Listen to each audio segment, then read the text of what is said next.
রাত 12:30 বাজে, বাট এখনো চলছে পাওয়ার লুম। বানানো হচ্ছে লুঙ্গি, যা বাংলাদেশ, ভারত, মায়ানমার সহ বহু দেশের জনপ্রিয় ও আবেগের এক পোশাক। কিন্তু প্রশ্ন হলো, এই লুঙ্গি বানায় কিভাবে?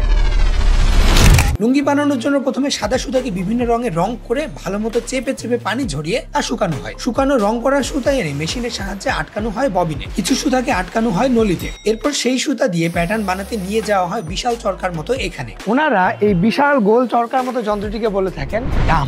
আর ডামের সামনে সুন্দর করে সাজিয়ে রাখা হয় বিভিন্ন রঙের সুতার ববিন। ডামে কয়েক রকমের সুতাকে একসাথে এনেই মূলত বানানো হয় লুঙ্গির প্যাটার্ন। এবার ডামে বানানো প্যাটার্ন গুলোকে তোলা হয় এরকম বড় বড় কিছু ভীমে।